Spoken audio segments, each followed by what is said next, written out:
day, and welcome to the League of Women Voters Meet the Candidates Forum, a program produced in collaboration with WTJX for well over 35 years. It is our hope that through these programs that you, the voting public, will have a better understanding of each candidate running for an elected office in the U.S. Virgin Islands.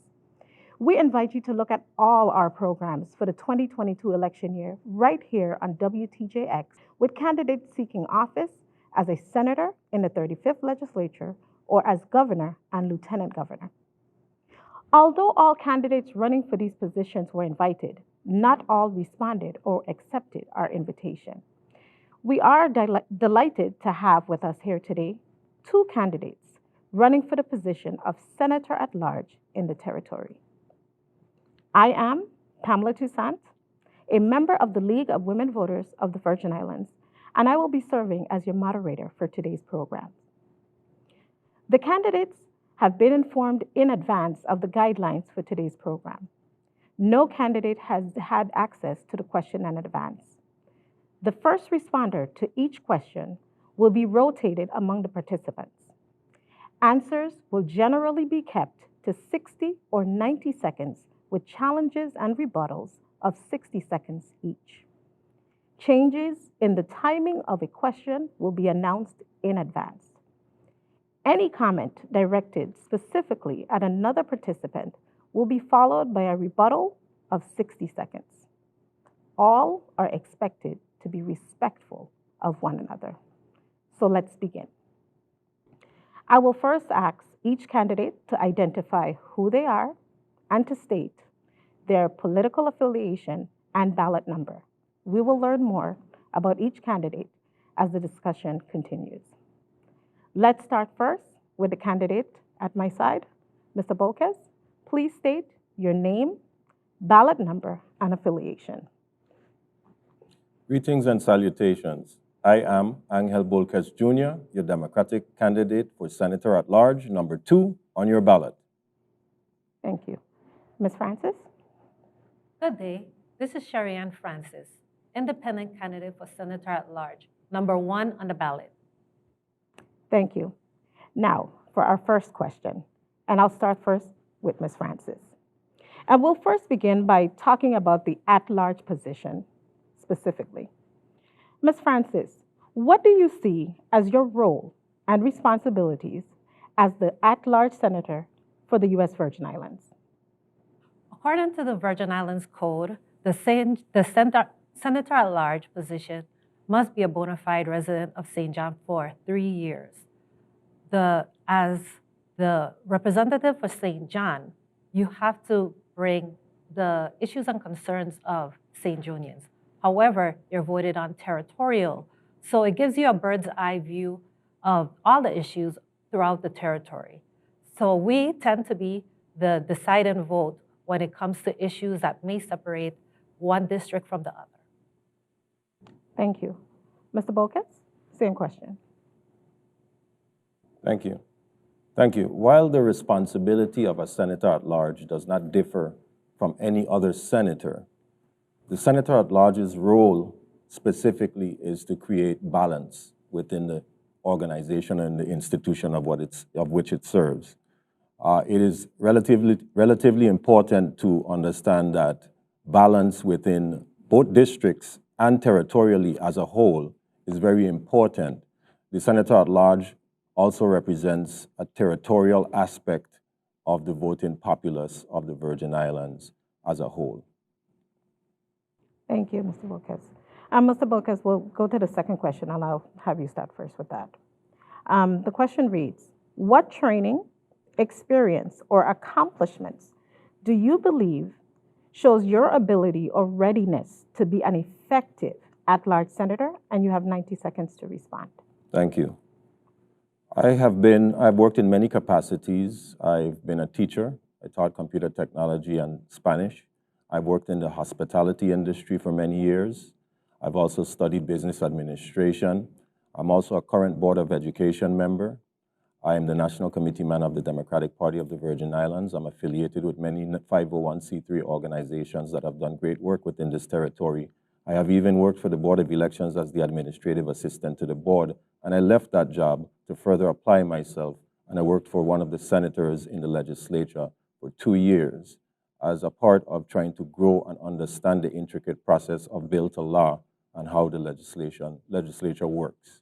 So I believe that I'm well capacitated to be able to fulfill this role in its entirety. Thank you, Mr. Borges.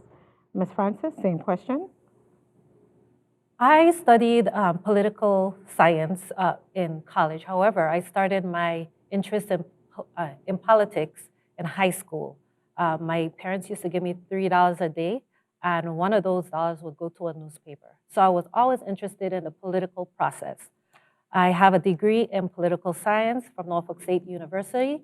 I also worked about 9 years as a legal assistant with a private law firm. So I have experience and knowledge of the VI code relative to that position. Also, I worked as a field coordinator in the St. John Administrator Office. So I engage with the government agencies and constituents to see what their concerns are, and specifically to St. John. And lastly, I worked as a senior program manager at the Housing Finance Authority. At the Virgin Islands Housing Finance Authority, I got to engage with both federal and local entities to develop policies and procedures for a program that is federally funded. So I have a overall view of different regulations and laws.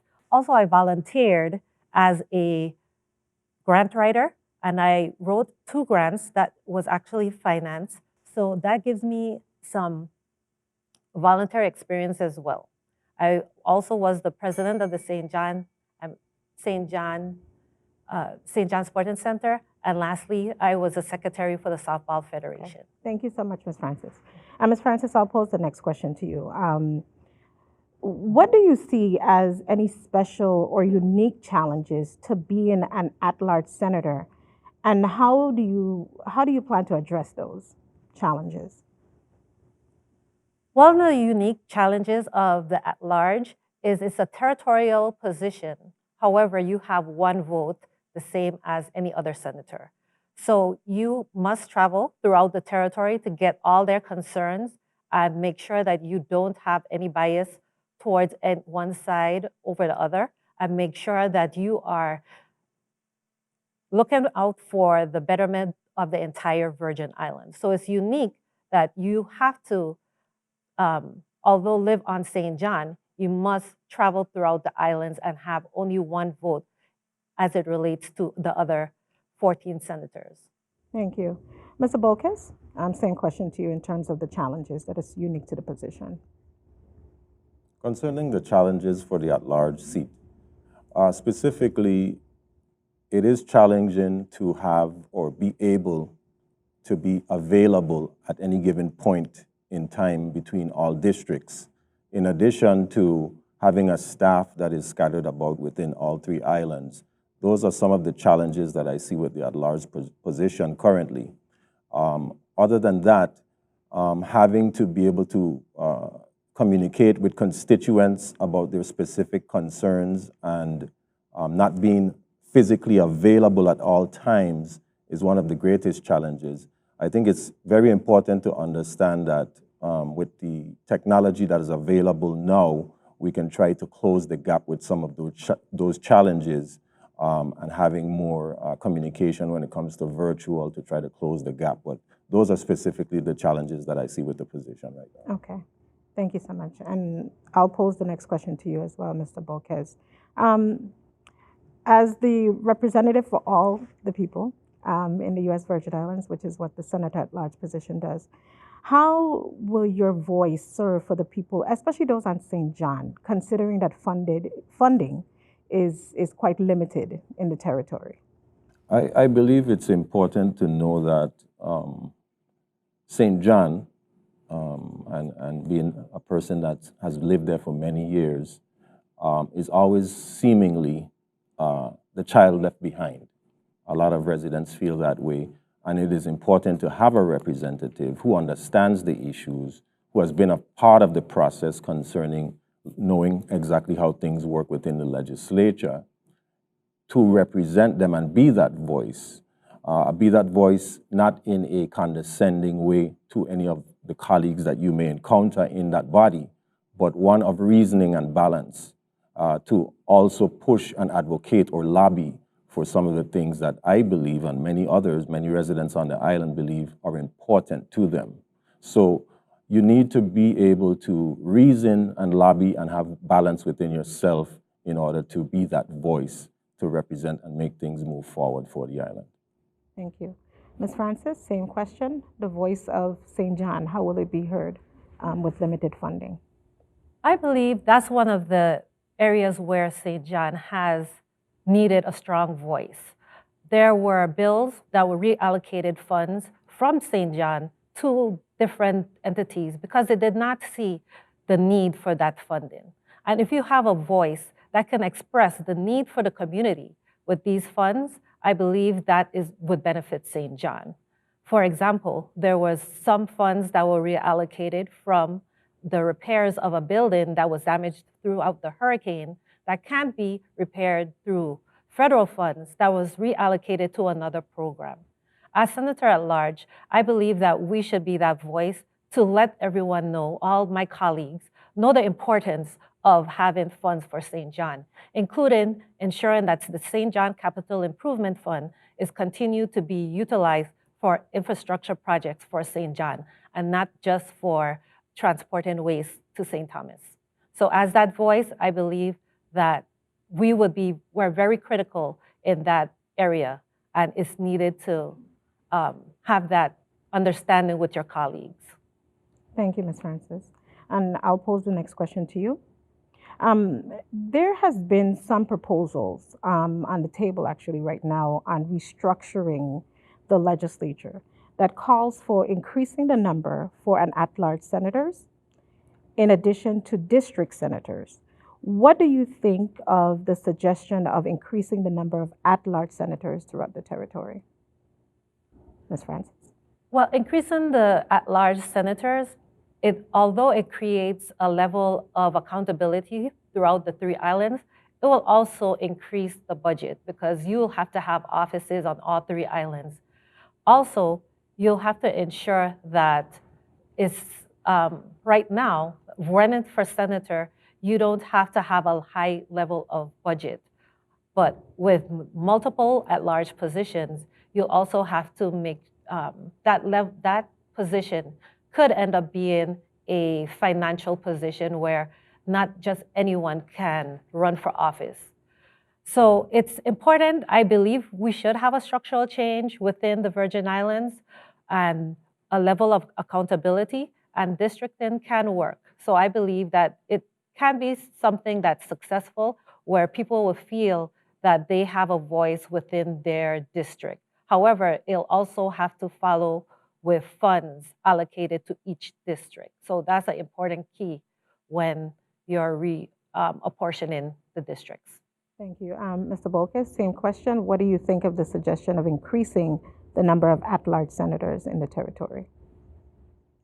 While one can assume that increasing the number of at-large senators would broaden the scope of representation, I believe that it's important to know that every senator, regardless of district, represents these Virgin Islands. So if you're a regular St. Thomas, St. John District Senator or a St. Croix Senator, you vote on items or measures or legislation that potentially affect this entire territory.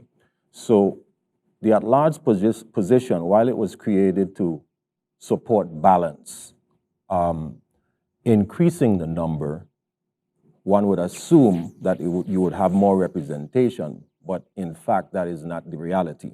However, if you were to increase more at-large senators, I do agree that there are a number of parameters that would change when it comes to the amount of offices. Potentially, if salary needs to go up more for whatever reason to accommodate the number of employees that one would need in order to run such said offices. So I really don't believe now is the time for us to increase the at-large position. I think what we need to do is focus on how we can become better with the current structure that is in place based on the Organic Act. So we really need to focus on that for now, but increasing, while I'm not against it, is something that would be a far-reaching goal. Thank you. So, Mr. Bolkes, our next question reads, what do you see as one or perhaps even two major issues affecting St. John that you could contribute to effectively as the Senator at large? And second part of that question is, discuss your strategies for addressing them. Go ahead. Thank you for that question. So many problems on St. John, but let's start with healthcare. We have a clinic on St. John that is emergency type 3, so doctors are not required to be stationed there 24 hours a day. It's basically on call. We also do not have a birthing center. I'm of the belief that St. Johnians are becoming extinct, and I think that we need to focus on making sure or assuring that we're able to provide the adequate type of health care for our people on the island. Second problem, I would say access to government agencies. We pay the most in taxes, we push the most in tourism, but yet we do not have access to government agencies. To rectify these issues, when it comes to government agencies, I'm a prime proponent in e-government. I think that we need to make sure that there's enough e-portals for every agency and department within this government so that St. Johnians do not have to pay 30, 50% more to access government services by catching a boat or a barge. When it comes to healthcare, I've already begun advocating as much as I can to make sure or assure that we have the proper healthcare systems in our clinic on St. John. I'm fighting to see what we can do to create a birthing center within the planning of that new structure that's supposed to be built on St. John. So I'm doing as best as I can to focus on those issues and others, but with healthcare, it's a big climb. A lot of push is required. Thank you. Ms. Francis, same question. Property tax continues to be a major issue in St. John.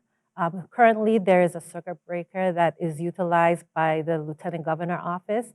And utilizing that law, I can also continue to build upon that to make property tax a little more affordable for St. John residents. Also, making sure that they get their fair share when it comes to the funds of the Virgin Islands government. St. Johnians pay a large amount of property tax and taxes overall, and they don't receive the necessary funds back in infrastructure. So I will try to, with the permission of my colleagues, and to be on the Finance Committee to make sure that St. John receives its fair share of the funds in the Virgin Islands. Thank you, Ms. Francis. And I'll pose the next question to you. What we're going to do now is actually look at generally just what it takes to be a senator. And that question is, and again, Ms. Francis, it's directed to you first.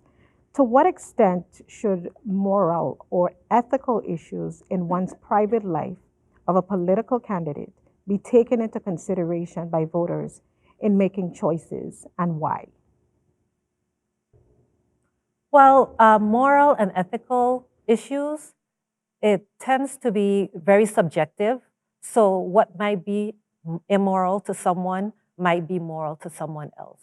So I believe that we can take it into account as voters. However, we shouldn't look past the benefits of a candidate. If someone is beneficial to the community, but it doesn't necessarily align with your religious beliefs, still look at that candidate to see if they'll benefit the community on a whole, as opposed to not throwing them to the side if you don't believe that they align totally with your morals or ethics. As you know, we are under the US Constitution, and there is a separation from church and state, so we must ensure that that isn't too much into our, made too much into our decision. Thank you, Ms. Francis. Mr. Bolkes, same question. Thank you.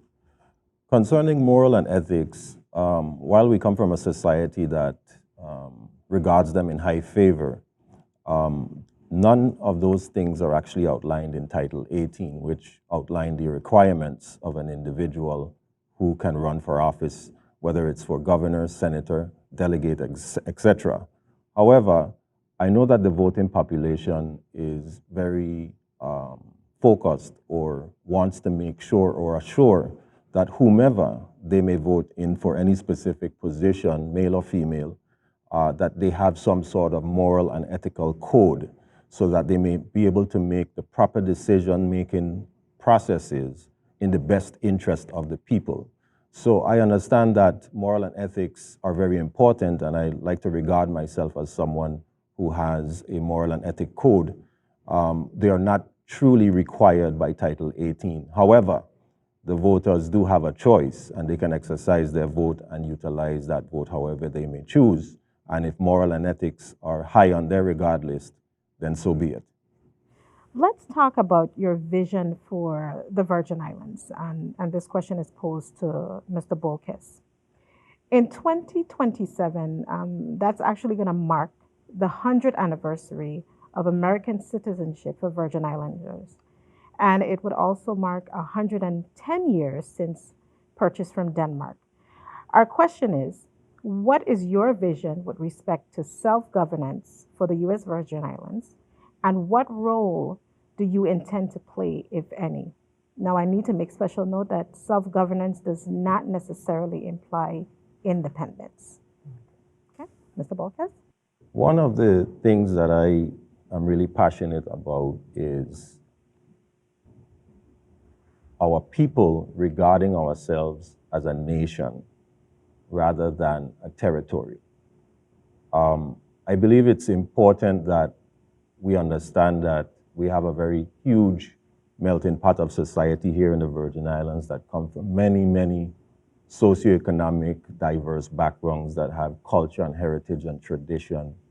And I know that the conversation from time to time comes up about self-determination, about our political maturity and our identity. And it's relatively important to know that we are diverse and unique.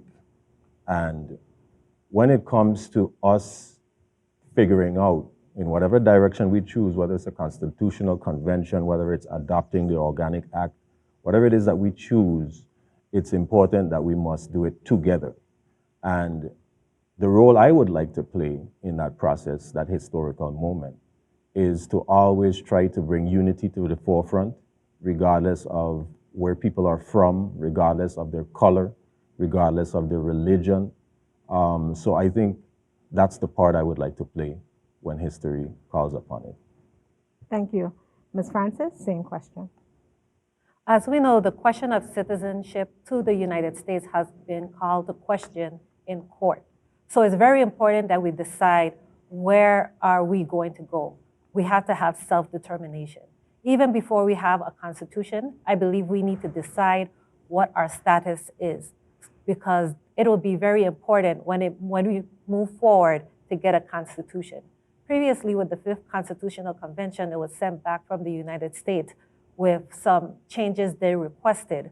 However, if we want to continue that U.S. Relationship, we have to make sure that we fall in line with the U.S. Constitution. So that's why status is very important. I believe my role in this would be to make sure that the Virgin Islands, if we do decide to become independent, have a level of independence when it comes to our infrastructure, be able to have food sustainability, different things that will make us more in line to do so if we so choose.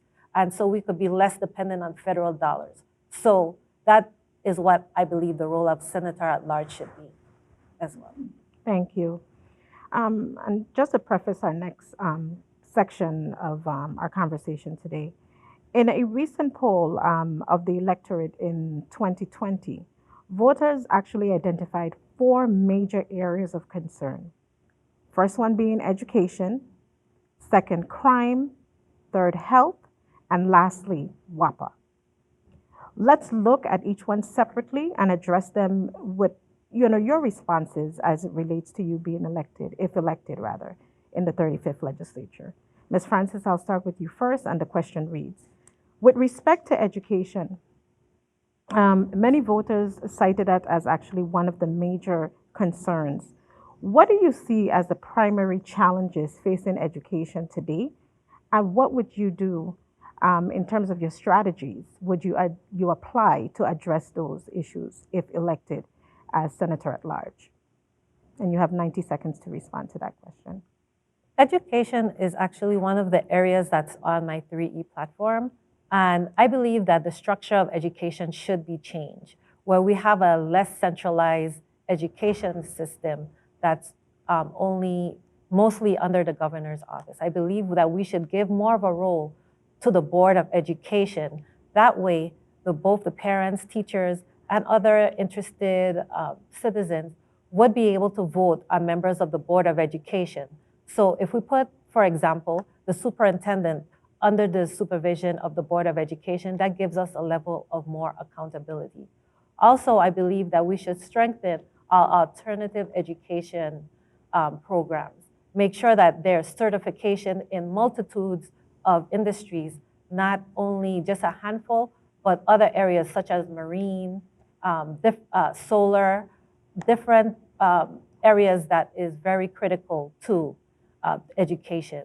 But education isn't only within school walls, but after school programs, wraparound services, after school programs, sports as part of education, all of that should be really funded and be pushed to make sure that education to our youths is a full and well-rounded institution. Thank you for that. Mr. Bolkes, same question on education. When it comes to education, there are so many different components when it comes to social studies, English, math, even physical education. But one of the things I believe is missing, or a few I should say, that are missing from education are civics. I think civics is a very important missing part of education that will well-round and prepare our young people for our society. I believe it should be taught more in our schools to help prepare them. Financial literacy is also missing. I believe it's important that our young people are able to understand good governance when it comes to finances so that they're well prepared when they become adults as well. Career technical and education are relatively important as well because everyone does not learn the same way. One can open a book, read information, and be able to understand something, but another child may not. Also, we need to well-round the opportunities or availability for adult learning as well, because not every adult was able to go through the public school system or finish with a high school diploma. So we must enhance and offer those things for our people as well. Currently, I'm working on with Senator Blyden, trying to work on how we can try to make career technical education courses free in the Virgin Islands. Thank you for that response. Let's focus our attention on health, and this question will be addressed actually to Mr. Bolkes first. Many Virgin Islanders, as you know, leave the territory in search of optimal health care, especially those living on St. Croix.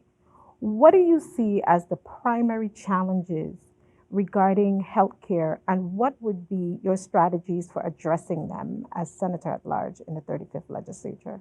90 seconds to respond. Healthcare on the island on St. Croix is one of the hugest problems that St. Croix faces. I believe the issue comes from a number of things. Facility management, also access to certified nurses, because we have had a number of nurses leave from the facility, from the hospital. In addition to trying to work with UVI, I believe it's important that we try to hold or retain the nurses that come out of UVI so that we can give them jobs here in the Virgin Islands. But unfortunately, the other issue is pay. Someone can go to the United States of America and receive 40, 50% more pay for doing the same exact thing. So those are some of the issues that healthcare is currently facing. So facilities, equipment, payment to nurses. So those are a lot of the issues that we're facing. So what I would want to do or will do as Senator at Large is advocate and support and lobby for more finances for the hospitals, in addition to making sure that they have the required or able staff that can also lobby for or write up grants to be able to get some of the funding that the government locally here cannot provide to them. There are many different grants out there that the federal government offers for healthcare, and I believe it's important that the administration of the hospitals are able to have a few grant writers on board to be able to get some of that Thank you money. so much for that response. Ms. Francis, same question when it comes to healthcare. One of the major issues when it comes to healthcare is actually uncompensated care. So, as you know, the private sector is very hard and cost prohibitive for the private sector to get insurance. That's why, as one of my long-term goals, is to work on making it more affordable for private entities, the private sector, to get insurance. However, some short-term goals, we have, as was stated before, a shortage with nursing. One of the things we can look at is incentives for nurses. As we know, we incentivize traveling nurses. We pay for their lodging. We pay for their transportation. We pay for a lot of different things. So I believe if we do the same for our nurses here in the territory, it will be able to save us some funds, as well as have a cultural identity with our nurses currently. Another area that we need to look at is to make sure that our health care plan, our territorial healthcare plan, is updated at least every 5 years. Prior to the recent update, it was updated in 1989. So I believe if we consistently update it every 5 years, in case of some disaster like the storms or a pandemic, we will be prepared when it comes to different situations in healthcare. Thank you. Thank you, Ms. Rebuttal. Go ahead. Uncompensated care is something that every hospital in this world will always have to deal with. There are people within our society that do not or do not have insurance, and some of them are negligent to go and get the other public insurance, Medicare, in order to receive the services that they would like. So we have a lot of people that will come to the hospital that do not have any insurance whatsoever, but the hospital will have to treat them. Uncompensated costs are something that will always be a factor for any hospital. We need to work on getting more insurance availability at lower costs, or being able to lobby with the federal government to make sure or ensure that we always have access to free health care. Thank you for that response. We'll move on to the next question with regards to crime, because as you know, that's a major concern as well. Ms. Francis, this question is to you. What do you see as the challenges, and what would you do in terms of strategies to address the issue of crime in the territory? I believe that crime is addressed twofold. You also have to do preventative measures, and that's where after school programs, alternate sports, different activities for our youth and young adults to have a positive influence is very critical to prevent crime. If we give them an alternative other than a negative, the negative influences that's out there, it'll be beneficial to them. On the other end, we need to have a state-of-the-art forensic lab, and I believe that as Senator at Large, we should start placing, and my other colleagues, we should start placing funds into a state-of-the-art forensic lab. That will enable us to solve crimes, as well as be a hub for other Caribbean territories so that they can send their samples as well to us. So it could be a revenue generating component for us, as well as help with the problem of solving crime. And lastly, I believe that we should update the VI criminal code as well. A lot of our laws are antiquated, and that's one of the critical points when it comes to prosecuting someone who has committed a crime. Thank you. Thank you. Mr. Bolkes, same question on crime. Okay. I'm of the belief that a number of things can help with the crime that we're seeing here in our society. I'm going to go back to civics. Civics is very important for our young people to learn in school so that they have a grasp on how society works. In addition, I believe poverty breeds criminal activity. We need to make sure that we have a healthy economic environment here in the Virgin Islands, jobs, access to programs, sports tournaments, media sources. We really need to broaden what is available to our young people. I feel that when I was young, there were so many things that I could access, and we had little or no money, but they still used to get done. But now we have all this money, and we still can't do a lot of the things that I remember doing when I was a young man. So we really need to encourage all of our leaders here in the Virgin Islands, all of the program managers, to really get out there and start interacting and socializing, because social issues are also part of the problem as well. We're more separated than ever, and we really need to focus on how we can unify once again, because some of the problems that we're seeing are also social problems. We need that connectivity with one another. We need to start caring and loving one another more like we used to. Thank you for that response, Mr. Bolkes. And we're going to stick on the topic of crime for the next question, and I'll address it to Mr. Bolkes. Sexual assault against our children is a major concern in our community. We've seen recently where there's been an assault against 12 schoolboys by a teacher, which is obviously shocking for our community. And, you know, rightfully, we're all outraged because of this. But girls as well are also victims of assault. How can you, as a senator, protect our boys and girls from sexual assaults by these predators? Mr. Bolkes? Okay. While that issue is not specifically a senator's role, I am very, very focused on what to do when it comes to victims. It's something that I'm running on. Recently, I was a part of the budget markup, and I helped to secure crime victims compensation funding for individuals that have went through that type of issue, whether it's a homicide or being sexually abused or abused domestically. It's disheartening to hear such things happen in our society. It's really, really important for us to have the proper programs and mentors in place in order to help make sure to tell our children that it's okay to say something. Do not be afraid.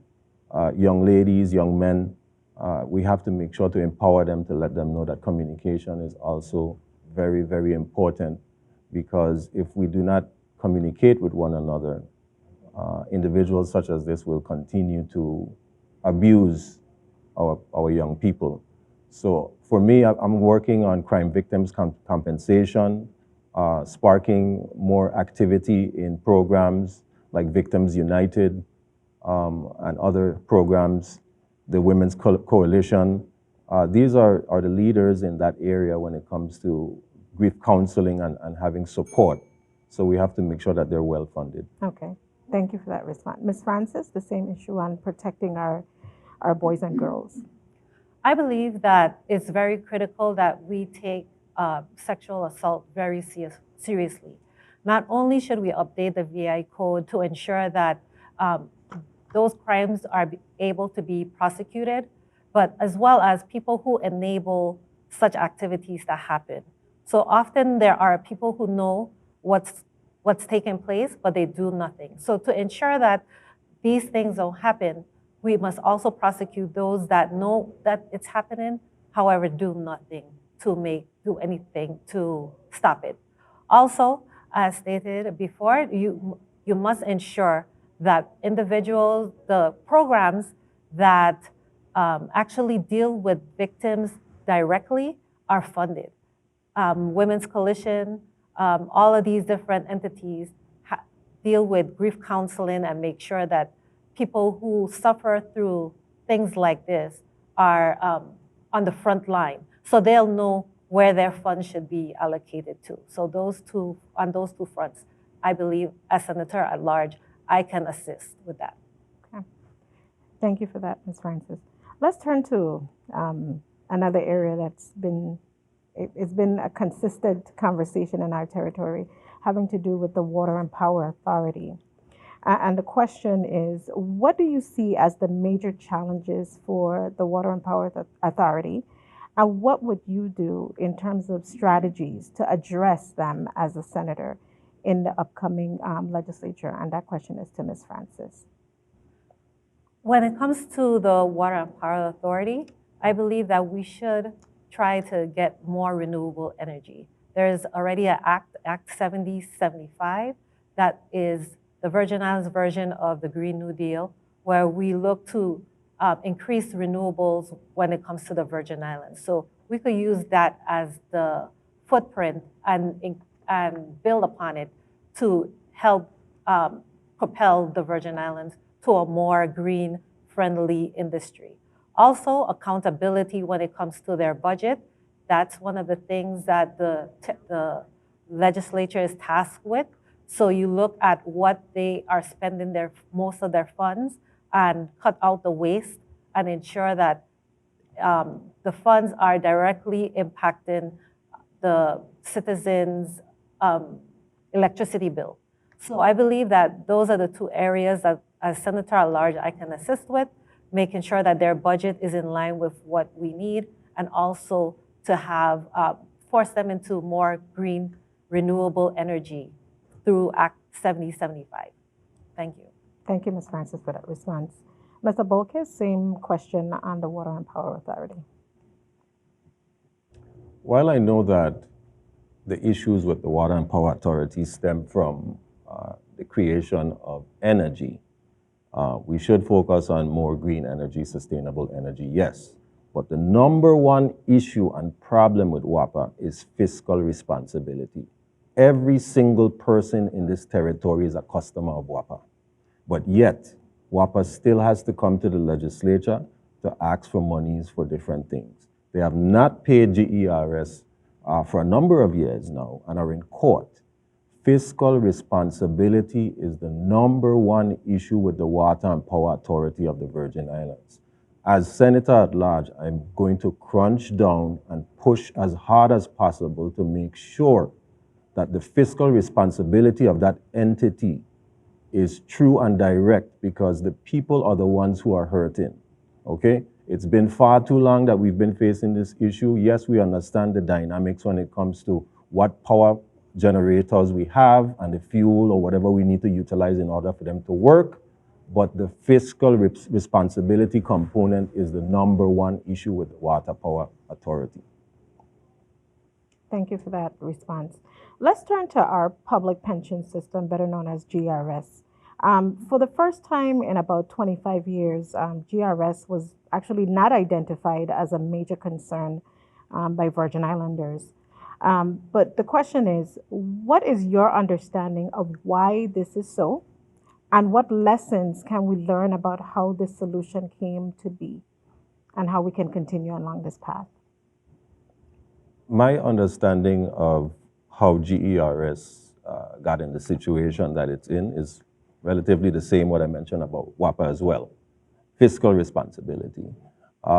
We've had issues where agencies were not paying in their fair share, and the GERS also got involved in acquisitions, which a government retirement system shouldn't really be trying to buy hotels and other properties. They should really be focusing on providing a service to their retirees. They stopped the loan program because they ended up going down when it comes to those acquisitions and trying to maintain their portfolio. But you know, the administration currently, along with the senators of the 34th legislature, were able to come up with the solution. It's not a permanent solution, but it's a temporary solution that gives 30 years longevity for the system by utilizing rum cover over taxes in order to pay all the debts of the GERS system. I'm hoping and praying that we also remember that we also need to use this time while we have all those monies in the territory to be able to prepare so that we can create a viable economic stability here in the Virgin Islands to utilize whatever new streams of revenue to facilitate and maintain our society, our territory. Thank you for that. Thank you for that. Ms. Francis, your response to GRS. From my understanding of the solution for GERS, a special purpose vehicle was, we put our rum cover over into that special purpose vehicle, and it was put on the bond market. And then the funds, the funds that were raised was placed into the GERS system. However, the way that GERS became the way it was not only through unpaid compensation from the different agencies, but it was also unfunded mandates by the legislature. So as a legislator, I'll ensure that I do not put that kind of burden on the GERS system. Another area that we need to look at when it comes to GERS is the alternative investment programs, where we fund different companies where they get loans, low interest loans from the GERS system. That has burned us a couple of times. There was an Inspector General report that came out that stated how many funds we lost due to that program. So we should put some more regulations when it comes to doing alternative investments with the retirees and current employees' funds. So that's the area that as at large that I'll work on. Okay. Thank you so much for that question, for that response, rather. Let's focus our attention on financial resiliency and security for the Virgin Islands. And we've all seen out of the pandemic, one of the things that has shown us is that we need to diversify our economy and supplement our dependence on tourism. What other opportunities do you see besides tourism and alcohol for growing and diversifying our economy? And what are the challenges to making them a reality? Ms. Francis? I believe that we should diversify our economy. Tourism has been good to the territory. However, many factors can affect our industry as it is. So I believe that we should look into diversifying into agriculture because it ties in both with ecotourism. So there's examples in Hawaii where they use ecotourism to also build upon their tourist industry. And also we should include manufacturing as part of the agriculture industry. It can also benefit us to make food sustainability for the Virgin Islands. So there are many areas that agriculture is the ideal industry for us to finance. One of the hurdles is I believe that there should be a change in structure when it comes to agriculture, whether it is to have more experts on a board that is relatively knowledgeable about the industry. These different areas we must look at when it comes to agriculture and make sure that it's funded. Most of our farmers, their main complaint is the infrastructure, that they need water. That's a critical component when it comes to agriculture, making sure that there's a consistent water infrastructure there for them to be able to handle the kind of crops that we need in the Virgin Islands. So as stated, I believe agriculture is the best industry that we should look into diversifying into. Thank you, Ms. Francis. Same question, Mr. Bolkes. Thank you. I'm all about locally based economic activity. I'm running agriculture, and I believe in it. I have a passion for agriculture. We're talking about livestock, fisheries, planting. There's over 3,000 plus jobs associated with agriculture. It doesn't necessarily mean you have to go out there and just farm the soil. I'm talking about cooperative work where people have their own jobs concerning straight down the line. It's unfair for a farmer to have to grow food, then go to the market, try to sell it. That should be somebody else's job. They buy it from you at a certain price point. So it's important for us to focus on agriculture now for food security, food autonomy. Also, in addition, before my time runs out, I also believe in broadening and the expansion of small business opportunities, locally based economic activity. It's all good and well that we attract companies from the outside, but unfortunately, we give them a 95% tax break. When they make the money, they leave.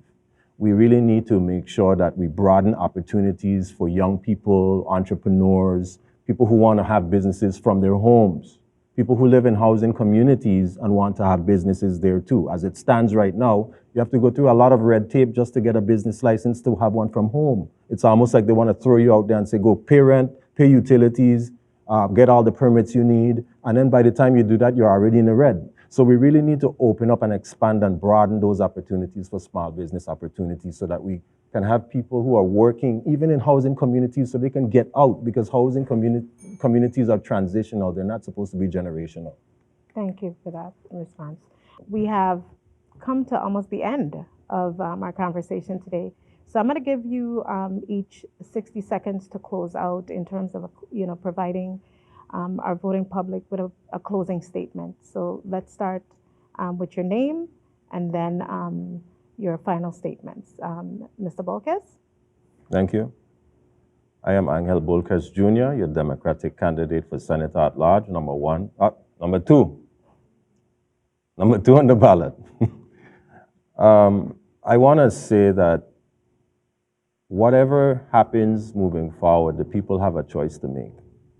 And you should take the time and learn from each candidate what they bring to the table, what experience or education or professional experience they have, and know that whoever you choose for the position of Senator at Large, that they're able to represent you to the fullest of their capacity.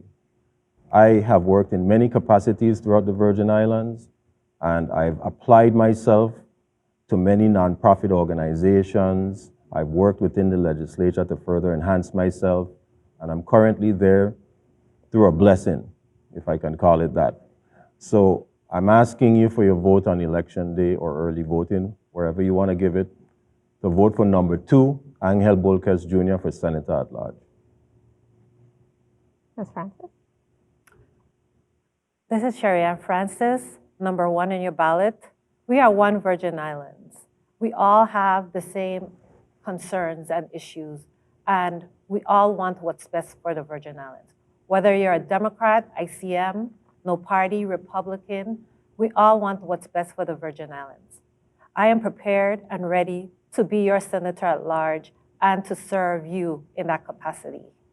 I want to for you to learn more about me, you can look at my 3E platform on my website, sherryannfrancis.com, and I humbly ask for your vote this November, this general election for Senator at Large. This is a critical decision. The decision right now, we are at a critical crossroads, and we must ensure that everyone is on board and prepared to make comprehensive solutions for the Virgin Islands. So I humbly ask for your vote. This is Sherry Ann Francis, number 1 on your ballot, and thank you for having me, League of Women Voters and WTJX and the listening audience today. Thank you. Thank you so much, candidates, and thank you to the staff of WTJX for today's program. The League of Women Voters hopes that this program has helped you gain a better understanding of the candidates in a sort of being well informed in making your vote count actually in November. So again, we remind you to go out and vote. Every vote does count. Thank you.